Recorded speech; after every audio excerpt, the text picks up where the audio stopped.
سورہ فاتحہ قرآن کی پہلی سورہ ہے جو ایک دعا ہے۔ فاتحہ کا مطلب دعا، پرارتھنا، ہندی میں کہتے ہیں پرارتھنا۔ اب ہم کیوں اسلام کو آسان کرتے ہیں؟ اسلام کو اتنا آسان کر دو، اتنا آسان کر دو کہ ہر دھرم کا آدمی اسلام کو آسانی سے سمجھ لے، کیونکہ اسلام سچا دھرم ہے۔ اس لیے ہم ہندی شبد بھی استعمال کرتے ہیں، اردو بھی استعمال کرتے ہیں، اور سمپل بھاشا کے شبد بھی استعمال کرتے ہیں تاکہ ہر آدمی سمجھ لے۔ تو ہر آدمی سمجھ لے اسلام کوئی اچھی بات ہے، بری بات ہے؟ اچھی بات ہے۔ تو اب اس سے جو ہے لوگوں نے نکال لیا بھائی فاتحہ پڑھ دو۔ اب انہوں نے کہا کہ میں گیا ان کے پاس اور ان سے کہا میں نے کہ فاتحہ پڑھ دو۔ اب جو ہے میں نے سمجھایا، میں نے کہ فاتحہ کا مطلب ہے جب کوئی ختم ہو جاتا ہے تو اس کی روح کو ثواب پہنچانے کے لیے کھانے پر قرآن کی آیتیں پڑھی جاتی ہیں۔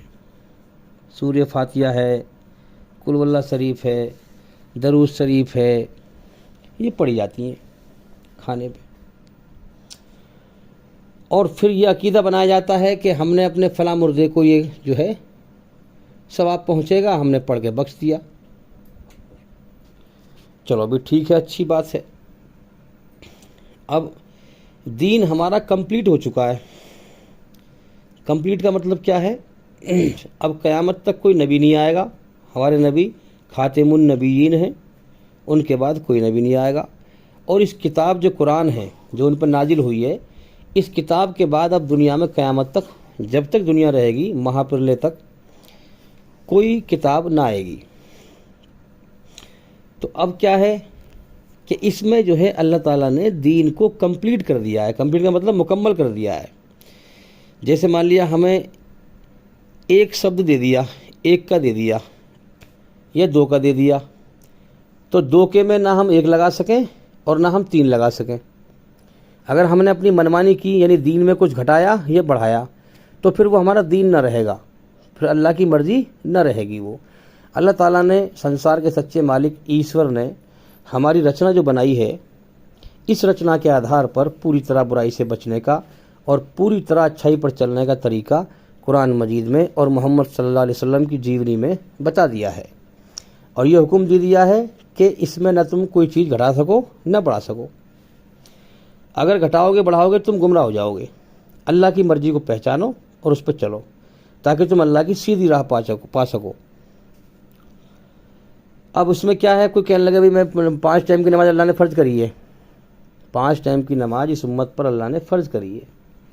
اب کوئی شخص یہ کہنے لگا نہیں بھائی میں تو 6 ٹائم کی پڑھوں گا، تو اس میں کیا ہوا، اس نے اپنی منمانی لگا دی، اللہ کی مرضی پر راضی نہ ہوا۔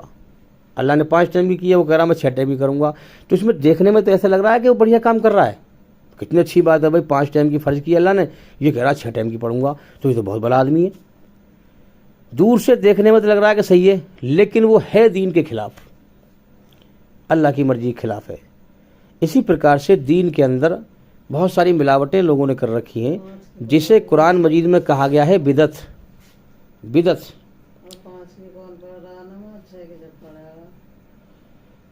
وہ پڑھنے کا مسئلہ الگ ہے، پڑھے نہ پڑھے میں اس کی بات نہیں کر رہا ہوں، بات کو سمجھو۔ 5 ٹائم کی فرض کی ہے تو کوئی انسان یہ کہنے لگے کہ میں 6 ٹائم کی پڑھوں گا، تو کیا اس کا 6 ٹائم کی پڑھنا صحیح ہے؟ نہیں، میں فرض کی بات کر رہا ہوں، ایسے تو نماز بہت ساری ہیں، تہجد ہے، اشراق کی نماز ہے، حاجت کی نماز ہے، ایسے تو بہت ساری نماز ہیں۔ میں فرض نماز کی بات کر رہا ہوں جو اللہ نے فرض کی ہے۔ تو اسی پرکار سے جس ٹاپک پہ بات کری جا رہی ہے اس پہ دھیان لگاؤ، اپنی عقل کو زیادہ مت چلاؤ ورنہ اللہ تعالیٰ بھٹکا دے گا۔ پھر اللہ کی بات کو سیدھی راہ سے سمجھتے رہیں جو بات کری جا رہی ہے۔ اب اسی پرکار سے ہم سمجھیں کہ بھئی کھانے پر قرآن کی آیتیں پڑھ دی ہم نے، ٹھیک ہے، سورہ فاتحہ پڑھ دی، قل اللہ شریف پڑھ دی، درود شریف پڑھ دی۔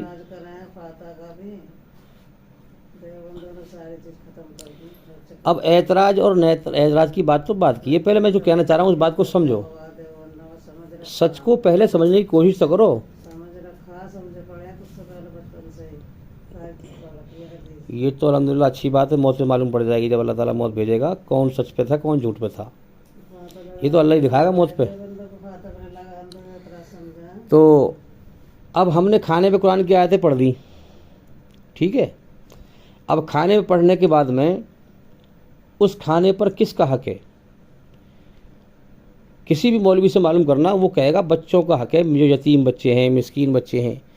یتیم بچے انہیں کہتے ہیں جن کے ماں یا باپ نہیں ہیں، اور مسکین بچے انہیں کہتے ہیں جن کے ماں باپ تو ہیں مگر غریب ہیں بیچارے، تن پہ پھٹے پرانے کپڑے ہیں، ڈھنگ سے کھانا بھی نہیں ملتا. اب بچے اگر اس کھانے کو کھائیں گے، بچوں کو چھوڑو، بچے بکھیریں گے بھی، ہے نا، تو اس کی بے ادبی ہوگی.